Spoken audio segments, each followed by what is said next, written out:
सदर सिद्दीक भाई, जनता दल सेकुलर की सदर और अपोजिशन लीडर शान हिंद याया अब्दुल जब्बार साहब, जलील मुकादम, हामिद भाई हमारे स्टेज पे नहीं है मगर वो दौड़ भाग कर रहे हैं, अनीस मिस्त्री साहब और मौजूदीन। ये कोई इलेक्शनी मीटिंग नहीं है, एक इस्तकबालिया तकरीब है जिसमें जनता दल सेकुलर की सदर शान हिंद का इस्तकबालिया रखा गया है। याया अब्दुल जब्बार साहब जनता दल में शामिल हुए हैं, उनका इस्तकबालिया रखा गया है। मगर जिस हिस्से में ये इस्तकबालिया तकरीब रखी गई है वो हिस्सा मेरी मालूमात में 35-40 साल से बसा हुआ हिस्सा है,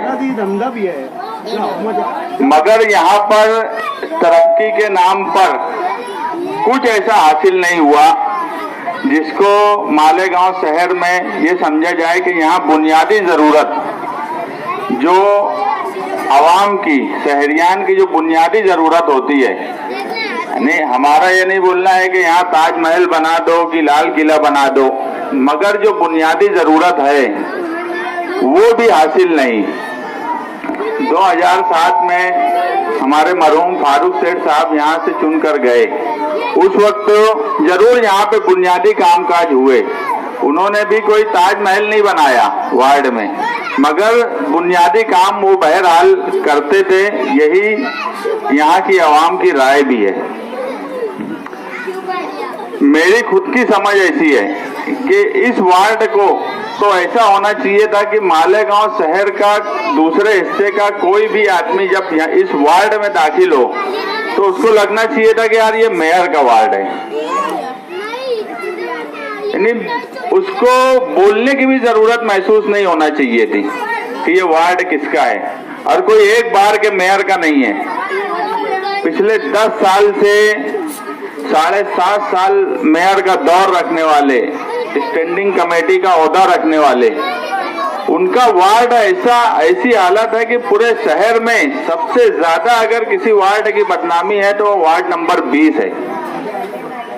ये बहुत अफसोसनाक बात है पूरे शहर के लिए कि जहां पर 450 करोड़ का मेयर जो फैसला करते हैं एक साल के बजट का, और करोड़ों रुपया हर वक्त इस वार्ड में बजट बुक में दिखता है, यानी नाम के साथ दिखता है कि इतना करोड़ पकड़ा गया, इतना करोड़ पकड़ा गया, और कोई एक साल की बात नहीं है।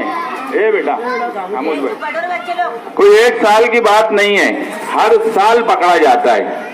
तो वो वार्ड होना कैसे चाहिए था, मगर अफसोस कि वार्ड कैसा है ये वार्ड के अवाम के भी सामने है और शहर के भी सामने है।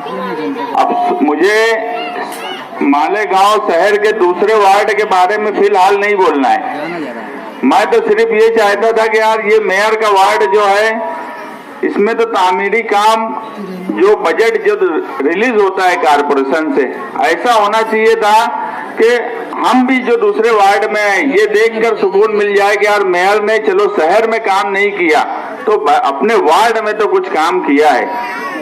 ये देखकर हमारा दिल कम से कम मुतमईन हो जाता कि यार शहर को जाने तो वो अपने वार्ड में अपनी नुमाइंदगी और अपना हक अदा कर रहे हैं। मगर बहुत अफसोस होता है ये वार्ड, ये हिस्से में जब भी मैं आता हूँ और यहाँ के बारिश का मौसम हो या कोई दूसरे मामला जब आते हैं और यहाँ के जो फोटो और वीडियो आते हैं वो देख के हम अफसोस के अलावा फिलहाल कुछ नहीं कर सकते, क्योंकि इख्तियार बहरहाल बरसरे इख्तिदार के पास होता है। और ये भी एक सवाल है कि 5 साल से बजट के नाम पे वो बदउनवानी होती है कि महासभा में बजट को पेश करने के बाद उस पर बहस भी नहीं की जाती। महासभा में मेयर को पूरा इख्तियार दे दिया जाता है कि वो 450 करोड़ के बजट का, वो 450 करोड़ भी नहीं, अब 495 करोड़ हो गया है, लगभग 500 करोड़ बजट का वो अपने तौर पे फैसला करे।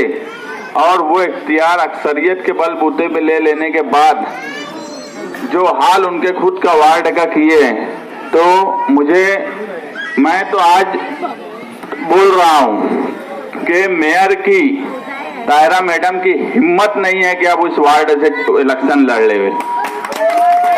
नहीं तो हिम्मत हो तो लड़ के बता दे इस वार्ड से इलेक्शन। और वो हिम्मत नहीं होने की वजह उनके खुद के काम काज का जो तरीका है वो है, वो खुद इस वार्ड से भागने के चक्कर में है। शेख रशीद खानवाला खुद ये वार्ड क्यों छोड़ने की नौबत आ रही है।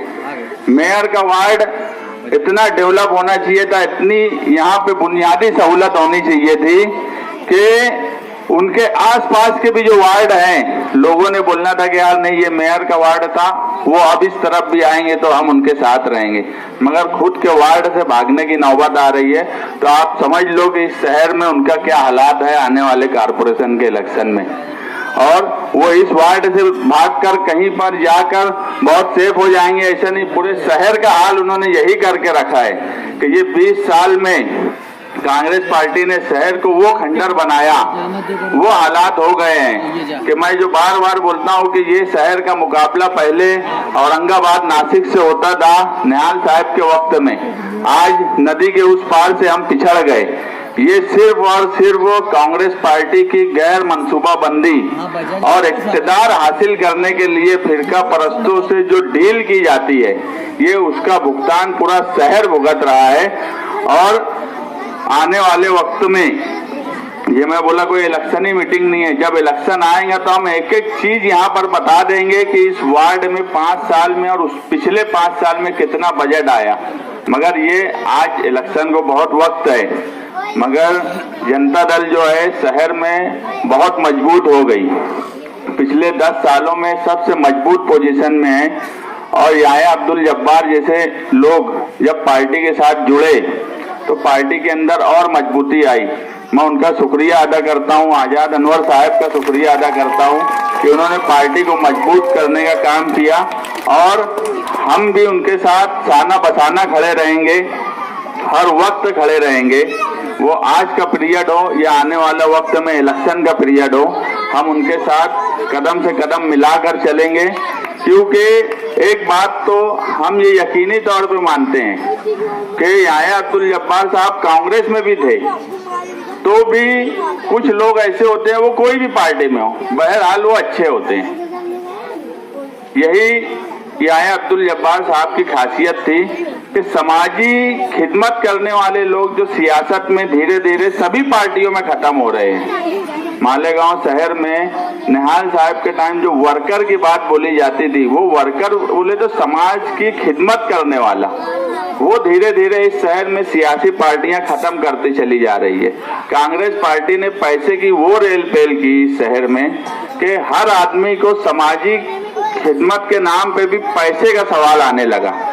ऐसे वक्तों में कुछ लोग अलग अलग पार्टियों में बहरहाल हो, उसी में से याया अब्दुल जब्बार साहब हैं जो समाजी खिदमतगार हैं, जो सियासत में रहने के बाद भी समाज को उनसे कैसे फायदा हो इसकी कोशिश हर वक्त करते रहे। और जनता दल जो है वो समाजी खिदमतगारों की इज्जत और उनके विकार को बरकरार रखती है। वर्कर की इज्जत अगर किसी पार्टी में बाकी है तो वो सिर्फ जनता दल में है कि मुखलिस वर्करों की कद्र कल भी हमारे पास थी, आज भी हमारे पास है और इंशाअल्लाह आने वाले वक्त में भी हमारे पास रहेंगी। और हम हमेशा चाहते हैं कि सियासत में पैसे की रेल पेल खत्म होना चाहिए और समाजी काम काज करने वाले आने वाले वक्त में सामने आना चाहिए वो। और अवाम की भी ये जिम्मेदारी है कि वो कोई बड़ा नाम और ये सब देखने के बजाय समाजी उनके लिए काम करने वाला कौन है, कौन उनका काम करता है, उनके साथ रहना चाहिए। और जब तक इस हिस्से में यहाँ के रहने वाला कोई समाजी खिदमतगार उनका नुमाइंदा नहीं होगा, जब तक इस हिस्से में बुनियादी जरूरत मुझे नहीं लगता कि पूरी होंगी। अब ये कुछ जिम्मेदारी हमारी है तो कुछ जिम्मेदारी आप लोगों की भी है कि आप भी काम काज में समाजी खिदमतगारों का साथ दें और उनके साथ कांधे से कांधा मिला के चले। जनता दल आपके साथ रहेंगी। आने वाले वक्त में जो भी अभी 8 महीना है इलेक्शन को, इस वक्त भी अगर हमसे जो जरूरत इस हिस्से के लिए जरूरत पड़ेगी, याया अब्दुल जब्बार हो, जलील मुकादम हो या यहाँ के जिम्मेदार अगर हमको बोलेंगे तो हम कुछ हद तक बुनियादी जरूरत पूरी करने की इंशाअल्लाह कोशिश करेंगे। और ऐसी सहूलत जो हम अपने तौर पे कर सकते हैं उसके लिए पूरी कोशिश करेंगे। मैं वापस आप लोगों का शुक्रिया अदा करता हूं कि आप लोगों ने मुझे यहां बुलाया और बोलने का मौका दिया।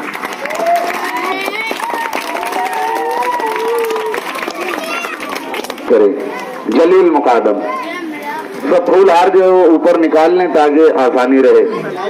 हाँ, कारपोरेटर मुस्तकीम डिग्नेटी साहब की खिदमत में फूल हार और शॉल का नजराना जो है जलील मुकादम पेश कर रहे हैं। जोरदार तालियां होनी चाहिए कारपोरेटर मुस्तकीम डिग्नेटी। अब आइए अदब तक जिन मोहसिने अदब मारूफ सोशल वर्कर जनाब याहिया अब्दुल जब्बार साहब की खिदमत आलिया में गुल और शॉल पेश करें। जोरदार तालियां होनी चाहिए। याहिया अब्दुल जब्बार की खिदमत में गुल और शॉल पेश की जा रही हैं। अब आइए लोगों के नाम आ रहे हैं, वो थोड़ा जल्दी जल्दी आए। सिद्दीक भाई, इनके हाथों याहिया अब्दुल जब्बार साहब का इस्तकबाल हो रहा है। जोरदार तालियां।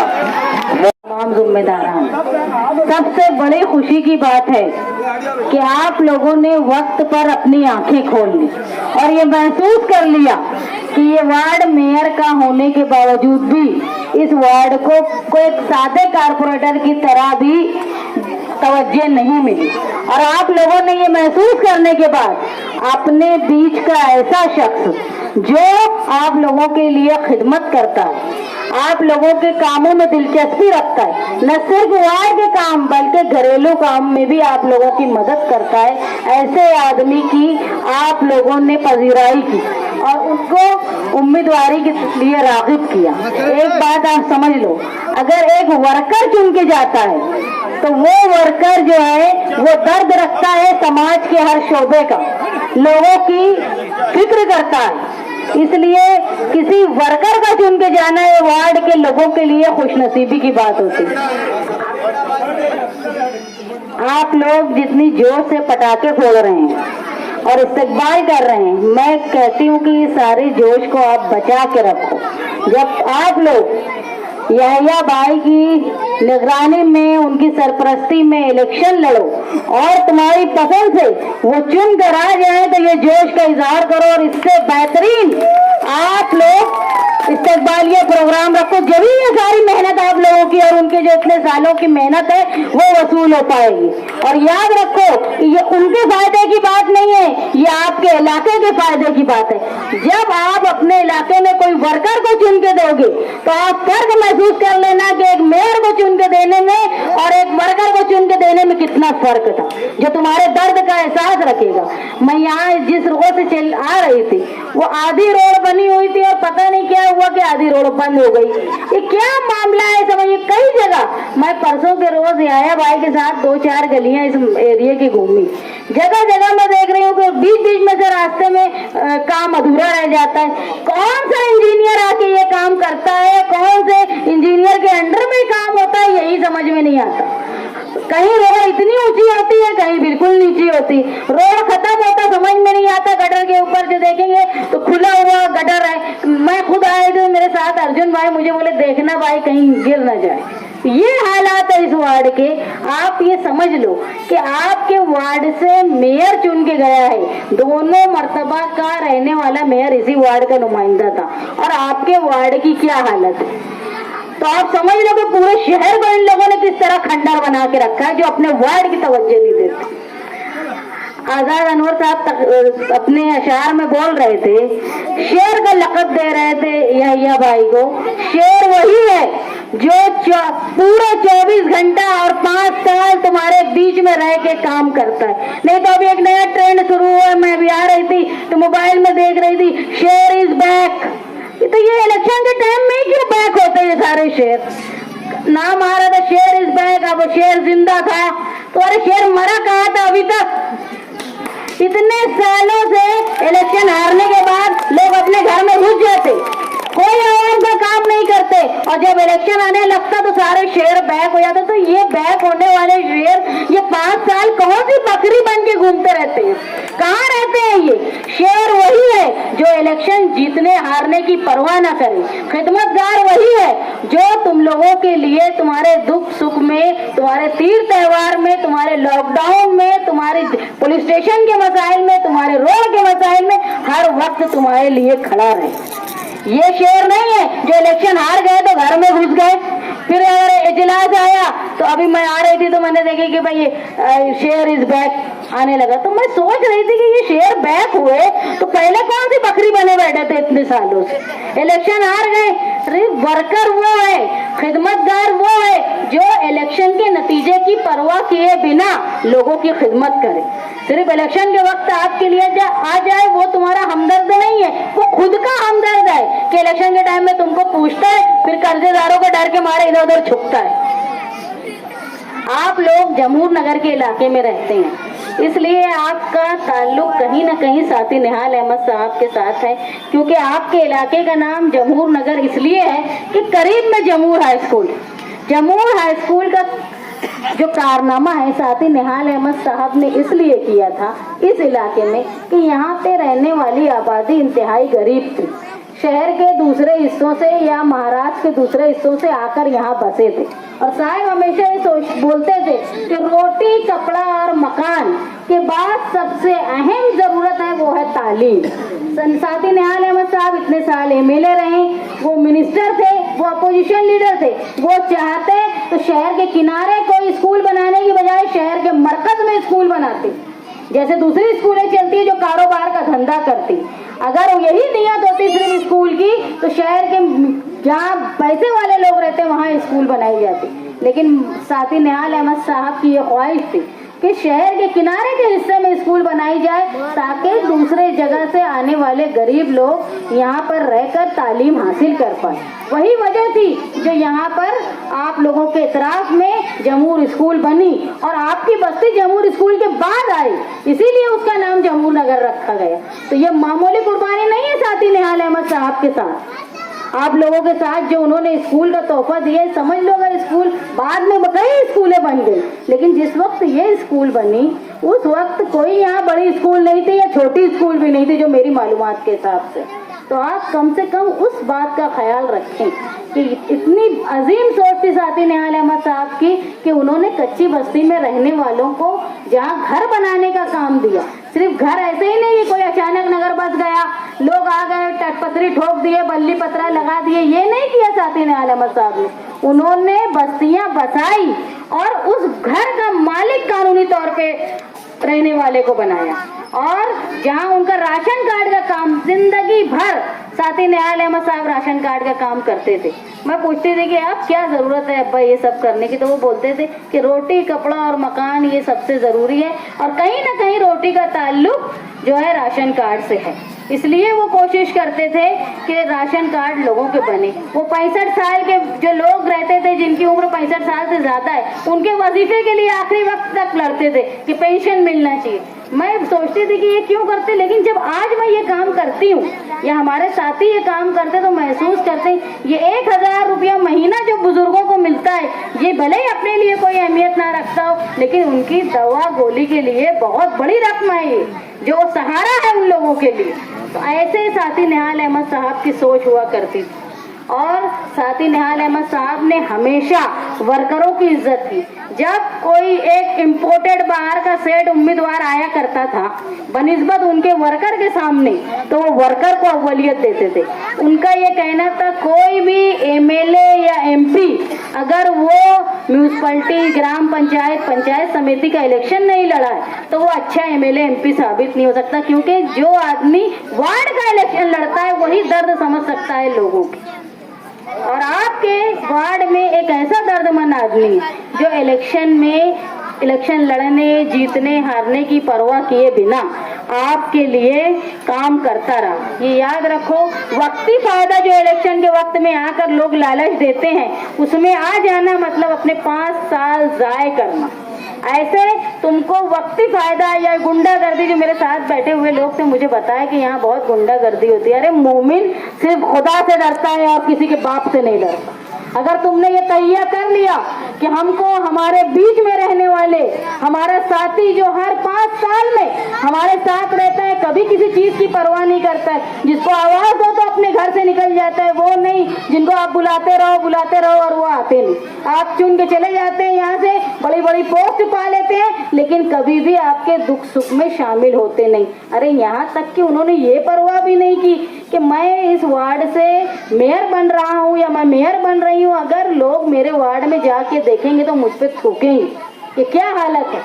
उन्होंने ये चीज की भी परवाह नहीं की। तो ऐसे लोगों को, ऐसी पार्टी को इलेक्शन के वक्त आपको सबक सिखाना है और ये बताना है कि हम काम करने वाले को चुनते हैं। आप पूरे मालेगांव शहर में देख लो, अखबार पढ़ते हो, व्हाट्सएप देखते हो, आपको समझ में आता हो कौन सी पार्टी पूरे 5 साल काम करती रहती। अब कौन लोग हैं जो काम करते हैं। एक राशन कार्ड का काम हो तो जनता दल ऑफिस पे काम होता है, एक वजीफे का काम हो तो जनता दल ऑफिस पे काम होता है। हर छोटे बड़े काम 5 साल जो है वो जनता दल ऑफिस पे होता है, क्योंकि हमारे वर्कर जो हैं वो मेहनती है, लोगों का दर्द रखते हैं। वो हमको बोलते हैं देखो ये आ रहा है, लोगों का फायदा हो सकता है, अपनी ऑफिस से फॉर्म भर रहे। दूसरी पार्टी वाले ये काम नहीं करते, क्योंकि उनको सिर्फ इलेक्शन में आना होता है, आप लोगों के सामने बड़ी बड़ी डींगे मारना होता है और चुन के आने के बाद कभी वार्ड में झांकने नहीं आते।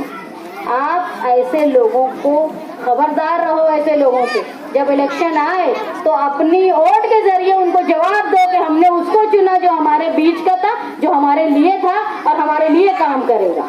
आप लोग यहाँ सब जमा हुए, इतनी आपने, मैं मानती हूँ काबिल मुबारकबाद है जनता दल के लिए भी कि एक ऐसा सच्चा वर्कर जो सचमुच खिदमत खल्क का काम करता है। सिर्फ इस वार्ड के लिए नहीं है ये अब्दुल जब्बार साहब काम करते हैं, शहर के दूसरे इलाकों के लिए भी अगर कोई उनके पास आता है तो वो बराबर उनका काम करते हैं। और मैं आप लोगों के सामने इस बात का वादा करती हूँ कि हमारा नुमाइंदा अगर इस वार्ड से चुन के गया तो आप फर्क देख लेना, ये आपके 10 साल और हमारे नुमाइंदे के 5 साल। हालांकि आपने फारूक सेठ का 5 साल देख चुके, वो जनता दल के उम्मीदवार जो यहाँ से चुन के गए थे, जब आप वो चुन के गए वो कोई मेयर भी नहीं थे, वो कोई सत्ता में नहीं थे, वो अपोजिशन में थे, लेकिन रोड का काम उन्होंने किया, नल का काम उन्होंने किया, गटर का काम उन्होंने किया। और उनके बाद के लोग जो यहाँ से चुन के गए और उन्होंने अपनी मेयर की कुर्सी खो गए, लेकिन उसके बावजूद आपके वार्ड का क्या हाल उन्होंने किया ये आप लोग मुझसे अच्छी तरह समझ सकते हैं। इसलिए मैं आपसे दरख्वास्त करती हूँ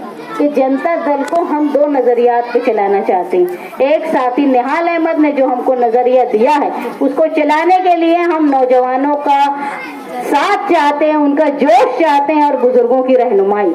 अगर आप लोग जनता दल का साथ देंगे तो हम ये वादा करते हैं आप लोगों से कि हम ये सारे गुनाह करने वाले, रिश्वतखोरी करने वालों को उनके अंजाम तक पहुंचाएंगे और एक नए मालेगांव का नक्शा खींच के आपके सामने पेश करेंगे। हम ये नहीं बोलते कि हम कोई ताजमहल बना देंगे, लेकिन दूसरों से अच्छा और बेहतर काम आपको हमारा नुमाइंदा करके बताएगा। इस चीज का वादा मैं जनता दल की सदर होने के नाते आप लोगों से करती हूँ और मैं उम्मीद रखती हूँ कि आने वाले इलेक्शन में आप जरूर खिदमत करने वाले इंसान को पहचानोगे जो आपके बीच में है।